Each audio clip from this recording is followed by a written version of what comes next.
Some people wake up, brew coffee, and start their day. Others wake up and demand the universe personally apologize for existing. And trust me, their morning nonsense only gets worse from here. 1. A woman marched into a bakery at 7:03 a.m. and demanded that the staff rebake the muffins to remove the calories because she was trying to be healthy today and believed the bakery should support her journey. When the employee gently explained that calories are not optional features like Bluetooth or seat warmers, she became outraged and demanded to speak to the person in charge of the molecular structure of the food. She then insisted they upload the muffins to her fitness app so it could approve them. After being told that neither physics nor the app worked that way, she pivoted to accusing the bakery of sabotaging her wellness and suggested they offer calorie refunds for the emotional damage. By the time she left, still yelling about nutritional injustice, she had convinced herself she could win a lawsuit against carbohydrates. 2. At a hotel breakfast bar, a guest demanded that an employee turn down the sun because the morning light coming through the windows was too aggressive for her energy level. When informed that the hotel did not, in fact, control the solar output of a star 93 million miles away, she insisted they at least adjust the angle of the Earth, so it's less direct. She then suggested they install curtains on the atmosphere to prevent hostile UV vibes. When the employee offered her sunglasses, she rejected them as corporate gaslighting, insisting the real solution was for the hotel to call NASA and file a brightness complaint. She left muttering about transferring her loyalty points to a brand with better astronomical customer service. 3.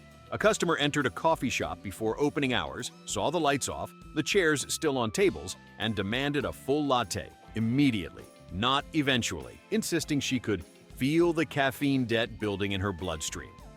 When the barista explained they opened in 10 minutes, she declared this unacceptable because her internal clock runs faster than the store's clock.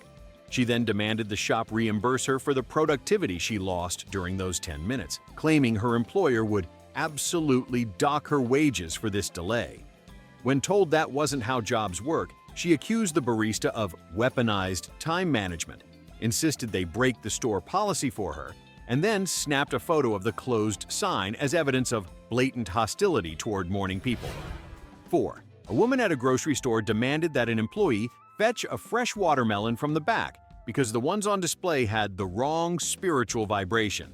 She said she could tell the fruit was emotionally tired and refused to purchase anything that had been handled by people without melon awareness. When the employee explained that the back room did not contain some enchanted watermelon reserve blessed by produce monks, she demanded he rotate the fruit to activate its sweetness, like a microwave turntable. She also insisted the grocery store should offer a program where workers go to her home weekly to rebalance her fridge's energy. When she finally picked one up, she held it to her ear, declared it moody, and demanded a discount for emotional imperfection. 5. A customer at a gas station insisted the cashier manually lower the gas prices for her because she's a loyal customer. When told prices were set by corporate, she declared that corporations should listen to individuals who matter, a category she considered herself the president of. She argued that since she only planned to use half a tank that day, she should only be charged for half the price per gallon emotional impact. She then demanded the cashier explain why gas couldn't simply be cheaper before noon, when fewer people are awake to care. After a brief standoff, she threatened to file a formal complaint to the CEO of gasoline, a person she fully believed existed. 6. At a nail salon, a woman demanded that the staff finish her manicure twice as fast because she had a brunch reservation she didn't schedule responsibly, but that's their problem now. She insisted they use fast-drying spiritual airflow instead of the regular dryers and claimed other salons had advanced drying technology powered by positivity. When the tech explained that rushing would ruin the polish, she demanded they stop being negative because negativity slows the molecules. She then asked if someone could hold each finger individually and encourage it to dry faster. When she finally smudged the nails herself by grabbing her phone, she accused the salon of creating an unsafe emotional environment for polish stability. 7. A woman at a pet store demanded a refund for a chew toy because her dog didn't like the taste of the color. When the employee explained that colors don't have flavors, she said that's exactly the kind of ignorance that proves the store wasn't training its staff properly. She claimed her dog was a sensitive spirit animal who communicates through tone and hue, and therefore the store should match products spiritually before selling them. She then demanded that they offer free psychic readings for dogs to avoid future misunderstandings. When the manager offered store credit, she refused, saying the toy had corrupted her dog's trust, and she needed compensation for the emotional rehab. 8. At a pharmacy, a customer demanded they speed up her prescription by just deciding it's ready, because she had other things to do today. When told prescriptions must be filled in the order received, she insisted exceptions should be made for people with leadership energy. She argued that the pharmacist should just eyeball the dosage, like chefs eyeballing salt. She then demanded the pharmacy text her doctor and tell him to approve faster because she's getting impatient. When told that wasn't allowed, she accused them of enabling medical bottlenecks and declared she would be writing a Yelp review titled, "The Day Healthcare Failed a Visionary." 9. At a hardware store, a woman demanded that employees assemble a lamp she hadn't bought yet, just so she could see if she liked it assembled. When they explained assembly was only provided after purchase, she claimed the policy was fundamentally anti-consumer because she couldn't possibly commit to a lamp she hadn't emotionally bonded with. She insisted someone put it together, right here, right now, using the energy of the moment. When the employee gently suggested she could view the fully built floor model 3 feet away, she dismissed it as not vibing with her imagination. She then tried to negotiate a commitment-free assembly option like she was leasing a light bulb. 10. A woman at a juice bar demanded her smoothie be colder, but not colder, specifying that it should feel like a gentle winter morning, not a rude February. When the employee asked for clarification, she explained that coldness has shades, and the drink should be icy but warm to her teeth. She accused the blender of having a bad attitude for not understanding nuance. When she finally received the smoothie, she claimed it was emotionally lukewarm and demanded the blender be recalibrated by someone with temperature empathy. She left swearing she'd only return when the shop hired staff who could communicate with fruit. 11. At a boutique clothing store, a woman insisted the staff remove the negativity from a dress she wanted to try on because someone else looked at it before she did. She said she could feel the previous shopper's indecision trapped in the fabric. When the employee offered to steam it, she said steaming wasn't enough and demanded a full energy cleansing, ideally involving wind chimes or at least a sage stick. She also wanted the mirror reset so it wouldn't reflect any passive-aggressive lighting. After trying on the dress and disliking it, she blamed the employee for poor emotional laundering. 12. At a sandwich shop, a customer demanded her sandwich include exactly the right amount of nothing between the ingredients, describing it as the air layer that other shops supposedly never get right. When the employee asked what that meant, she said the lettuce felt too crowded and the tomato wasn't breathing properly. She asked them to reload the sandwich with more space, like they were inflating a balloon. She then claimed the bread was poorly calibrated and demanded the shop adopt a training program to teach employees spatial flavor management. She left insisting she had been deeply disappointed by the geometry of lunch. 13. At a bank, a customer demanded that the teller print her balance on prettier paper because the plain slip didn't honor her financial essence. When told only one type of paper existed, she insisted banks of higher caliber used stationery with wealth energy. She then asked them to rearrange the numbers so her balance looked more confident because the digits were slouching. When the teller explained numbers don't have posture, she accused the bank of failing to provide a positive environment for monetary flourishing. She left threatening to move her account to a bank that treats her balance with respect. 14. At a spa, a woman demanded a refund because her massage didn't erase every life problem she had accumulated over the past 20 years. She explained that a proper massage should reset the soul, not just the muscles, and accused the staff of false advertising because she still felt annoyed at her husband and disappointed in society. She then demanded the spa create a package called the Full Life Fix that guarantees emotional rebirth, preferably before lunch. When the manager offered her a discounted session, she said discounts were low-frequency energy and asked instead for a handwritten apology from the universe. 15. At a grocery deli counter, a woman demanded that her turkey slices be folded with love because she could taste when employees were emotionally distant. She rejected the first batch because the folds looked ambivalent, and she said ambivalence causes digestive uncertainty. She insisted the deli worker approach the turkey with intention and fold each slice like it was a note passed in middle school to someone you secretly liked. When the worker complied as best they could, she inspected the slices like she was judging Olympic gymnastics. She still found them confidence deficient and demanded someone with warmer hands redo the whole order. 16. At a bookstore, a customer demanded a refund because the plot twist in the book she purchased didn't align with what she personally would have written. She claimed the author should have consulted readers before making narrative decisions, and insisted bookstores should offer story guarantees, ensuring all books end the way she prefers. When the employee explained that authors do not provide customizable storylines, she said that attitude was exactly why literature is declining. She demanded the store contact the author and request a corrected version, written specifically for her worldview. When told that wasn't possible, she declared the store complicit in narrative oppression. 17. At a smoothie shop, a woman demanded her drink be made with fruit that had never experienced disappointment, insisting emotional baggage transferred through flavor. She said she could taste when a strawberry had memories, and that blueberries with unresolved trauma gave her headaches. She demanded the employee verbally reassure each fruit piece before blending it, preferably with affirmations like, "You are enough," and "Your journey matters." When the employee blended the smoothie normally, she took one sip, gasped, and said she could taste the doubt. She then requested a full refund and a written promise that the staff would address fruit confidence issues moving forward. 18. A woman at a gym demanded that the front desk pause gravity on the treadmill because the incline made her feel heavier than she deserved. She argued that modern gyms should offer selective gravitational adjustments for people who aren't trying to train for Mount Everest, just trying to look good in a mirror. When the staff explained that gravity was unfortunately a global setting, she accused the gym of being lazy and unwilling to think outside the planetary box.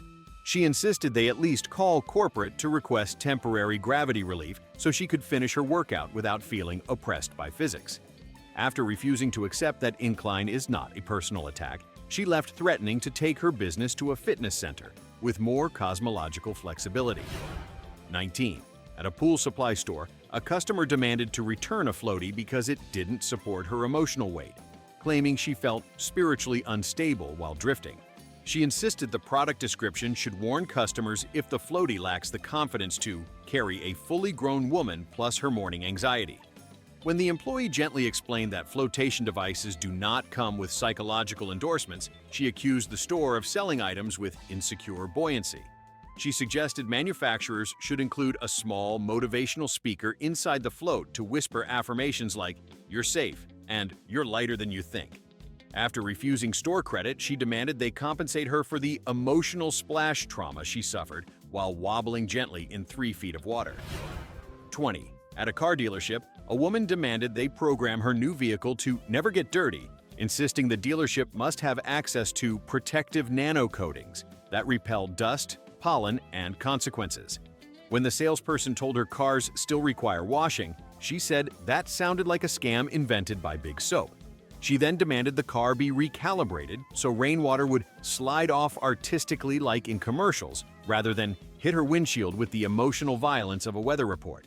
When it became clear none of this was possible, she claimed the dealership was purposely withholding premium cleanliness settings reserved only for elite customers, a category she fully believed she deserved to be in. 21. At a movie theater, a customer demanded that the employees restart the entire film because she didn't like the energy of the first 3 minutes. She said the opening scene felt rushed, and she couldn't properly bond with the story unless everyone else in the room replayed it with her newly adjusted expectations. When told they couldn't interrupt an entire auditorium of paying customers, she asked the manager to pause everyone's experience so her personal narrative could synchronize with the universe. She insisted theaters should offer redo screenings for viewers who aren't emotionally prepared to commit. After being denied, she vowed to write a scathing review titled Cinematic Oppression in the 21st Century. 22. A woman at a spa refused to leave the sauna because she didn't feel fully detoxed, insisting the staff keep it running until her soul felt lighter, which she estimated would take between 15 minutes and 3 hours. She explained that she could sense toxins still clinging to her confidence and demanded the spa adjust the temperature to a perfect balance between tropical vacation and mild lava exposure. When told the sauna had to be vacated for other guests, she claimed that detoxing was a sacred rite, and any interruption would spiritually rewind her progress. She only left after extracting a promise that the sauna would reflect her personal heat signature next time. 23. At a brunch spot, a customer demanded her pancakes be recooked to feel more optimistic, because the ones she received tasted like regret. She insisted the chef should uplift the batter emotionally so the pancakes could manifest a happier flavor profile. When the server explained that pancakes do not absorb human vibes, she accused the restaurant of failing to meet the standards of modern motivational cuisine. She said she preferred restaurants that understood the importance of affirmation-based cooking, where chefs whisper encouraging phrases at the griddle.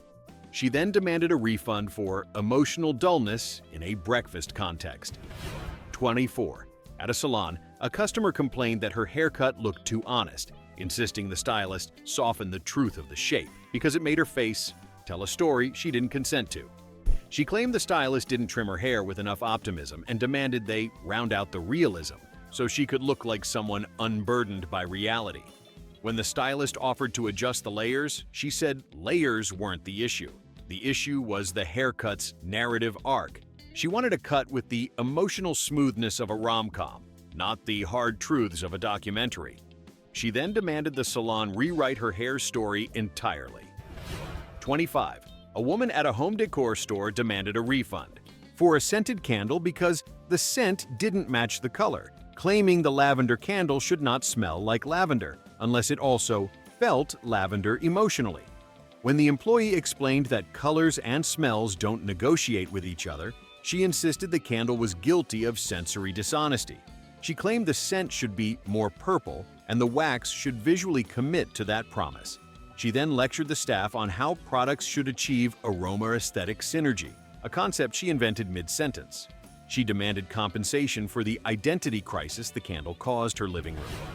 26. At an airport counter, a traveler demanded the airline customize the turbulence to something more whimsical, claiming she preferred gentle sky wiggles, not aggressive atmospheric mood swings. She insisted the airline adjust the weather to be less judgmental during her flight. When the agent explained that turbulence isn't something you can select like seat preference, she accused the airline of hiding the turbulence settings from regular customers and only offering pleasant air to VIPs. She then demanded the pilot drive around the rough patches because she had a sensitive relationship with gravity. 27. At a coffee shop, a customer demanded her iced latte be made with artisanal ice, explaining that regular ice diluted her sense of self. She insisted the cafe freeze the water in small emotional batches, ideally blessed by someone who understands the spiritual geometry of coldness. When the barista explained that ice is just frozen water, she said that attitude was the reason most cafes lack emotional depth.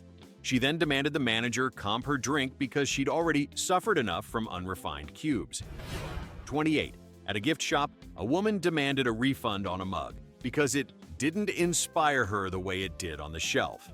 She said the mug's message, some harmless, inspirational slogan, felt less supportive once she brought it home, and therefore the mug had misrepresented its emotional labor. When the employee explained that mugs do not provide long-term psychological stability, she accused the store of selling performative pottery. She insisted all merchandise should come with an expectation disclosure form, so customers know how committed each item is to their personal improvement. 29. At an outdoor market, a customer demanded a vendor replace her succulent because it wasn't manifesting growth, accusing the plant of being lazy. She claimed the succulent must have been raised in a low-ambition environment, and therefore she deserved a refund. When the vendor explained that succulents grow slowly, she said slow growth was a lifestyle choice she did not support. She insisted the replacement plant be motivated, driven, and willing to thrive on her timeline. She left with a new succulent and a promise to coach it into achieving greatness. 30. At a restaurant, a customer demanded the staff lower the emotional volume of the background music because the songs looked at her the wrong way. She said the playlist was too confident and made her feel evaluated. When the server offered to seat her farther from the speakers, she said distance doesn't fix judgmental melodies and demanded the restaurant select songs that respect her journey. She insisted on approving the next 3 tracks before she agreed to stay. 31. At a clothing store, a customer insisted the mannequins be turned away from her because their posture was confrontational. She claimed their poses made her feel scrutinized by plastic strangers, and she demanded the staff reposition the mannequins so she could shop without silent judgment. When the employee explained that mannequins do not have opinions, she said, "That's exactly what people say when trying to hide a conspiracy of retail intimidation." She then suggested the store offer eye masks for mannequins to create a safer emotional environment. 32. At a florist shop, a customer demanded the roses be visually softened because their thorns felt too aggressive. She insisted the flowers were emotionally poking her and asked the florist to tone down the attitude. When the florist explained that thorns are part of the plant, she accused the roses of being needlessly dramatic. She wanted flowers that conveyed peaceful romantic energy, not middle school breakup energy. She eventually left with tulips, which she declared emotionally mature. 33.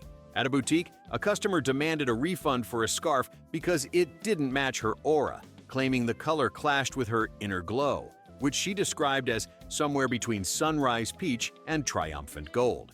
When the employee asked if she'd like to exchange it, the customer refused, saying the scarf's aura clash had already thrown off her morning frequencies.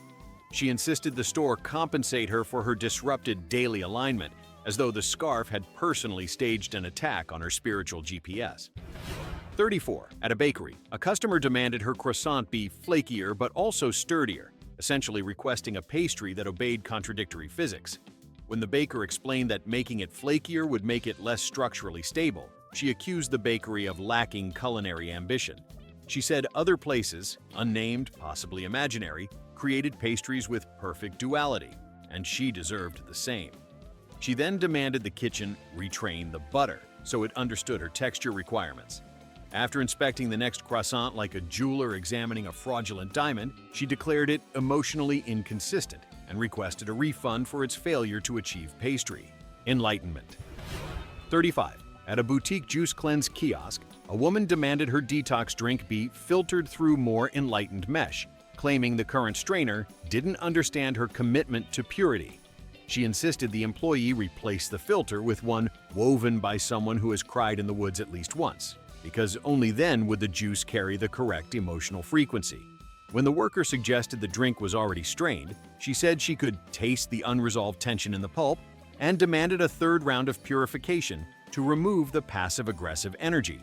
She then asked whether the cucumbers used in the blend had been raised in a supportive environment, because she refused to ingest produce that had known hardship before its time. When she finally sipped the drink and declared it emotionally adequate, she still demanded a discount for the psychological turbulence she endured during the filtration process.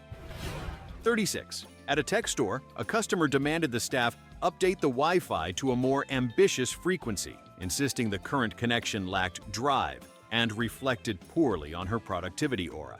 She explained that the internet felt sluggish, like it woke up on the wrong side of the cloud, and asked whether someone could pep talk the router into performing better.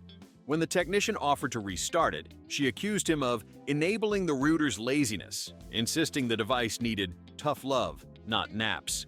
She then lectured the staff on the importance of energetic bandwidth alignment, a phrase that meant absolutely nothing, but she wielded like a weapon. After demanding speeds that would realistically require a NASA satellite and a miracle, she announced she would be contacting the Board of Digital Vibrations to formally escalate her concerns about unmotivated Wi-Fi. 37. At a dog grooming salon, a woman stormed in demanding a refund because her poodle's haircut didn't project the correct emotional hierarchy in the dog park. She insisted the groomer give her dog a style that communicated confidence without arrogance, elegance without pretension, essentially describing the canine equivalent of a royal diplomat. When the groomer explained the haircut looked exactly like the photo she requested, she said the picture was merely a suggestion, and the dog's energy required interpretive trimming. She accused the groomer of failing to translate her dog's inner monologue into outward styling choices, then insisted someone redo the entire cut so the poodle could walk into the park with narrative coherence.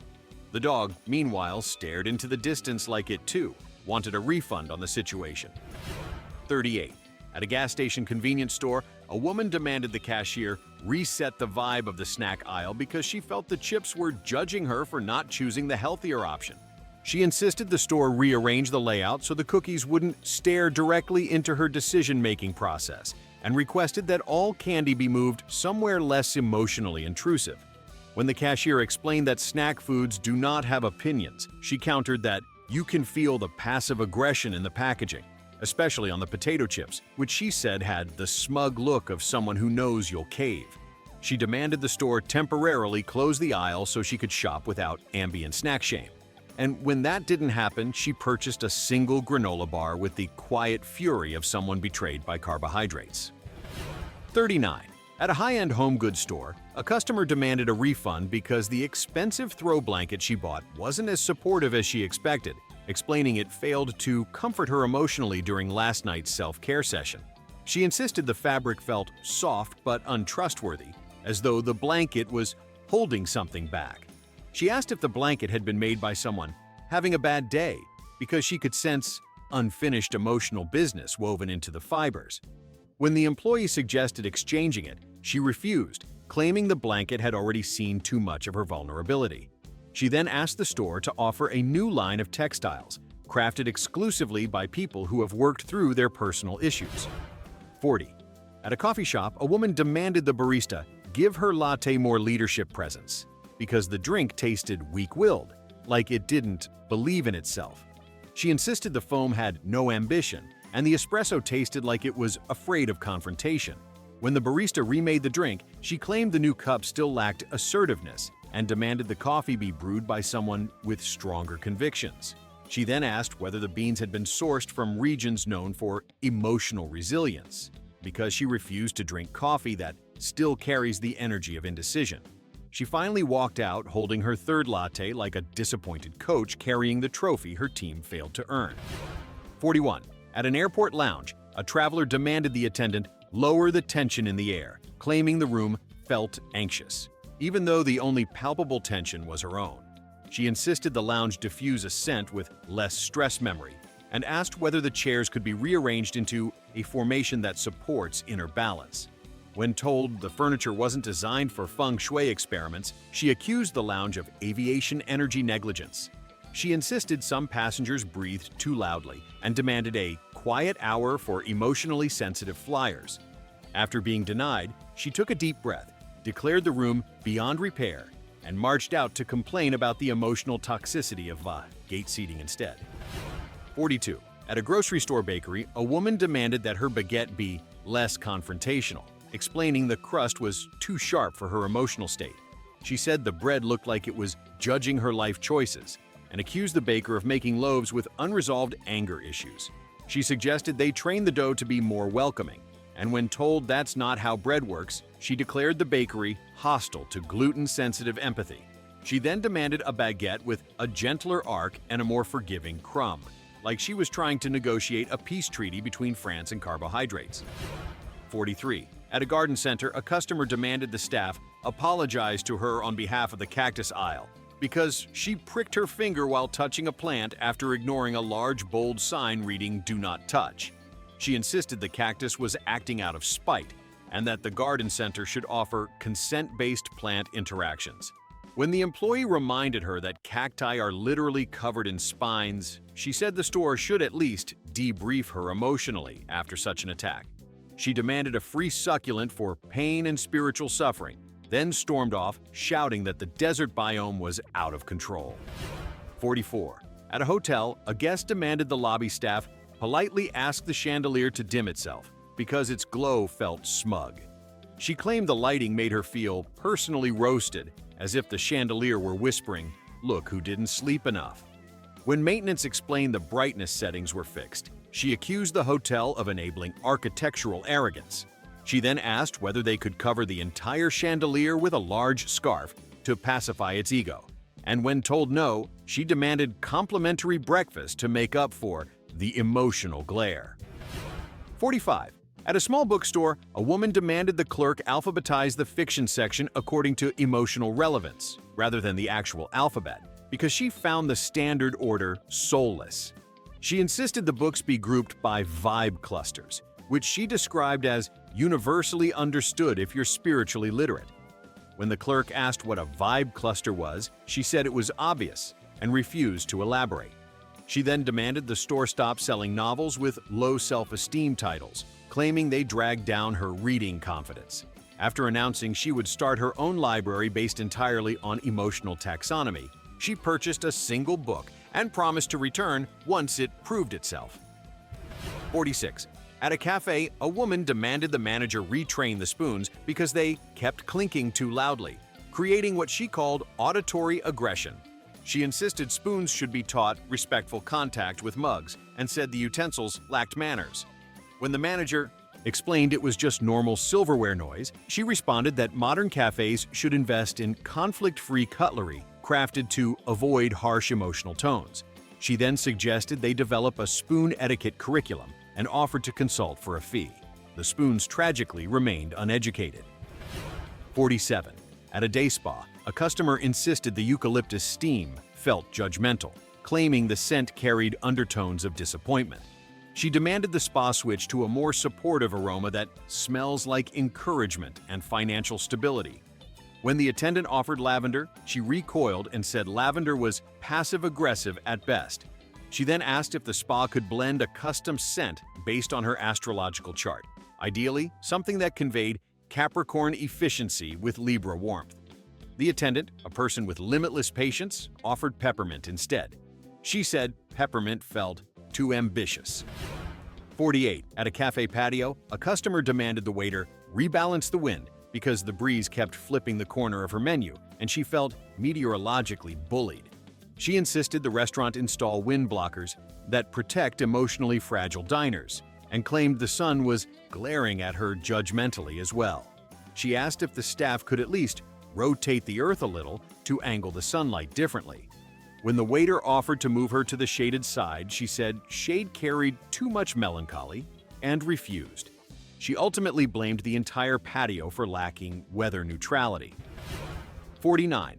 At a boutique aromatherapy shop, a customer demanded to return a bottle of essential oil because it didn't heal her ambition, claiming she woke up unmotivated after using it, and therefore the oil had failed. She insisted the store test each batch for career-enhancing potency and argued the oil lacked professional growth notes. When the clerk explained that essential oils aren't magic potions, she said that's a limiting belief and demanded a refund plus compensation for the lost potential she suffered while the oil sat on her nightstand doing nothing for her LinkedIn energy. 50. At a luxury clothing store, a woman demanded that the staff apologize because a dress looked better on the mannequin than on her, which she blamed on strategic sabotage.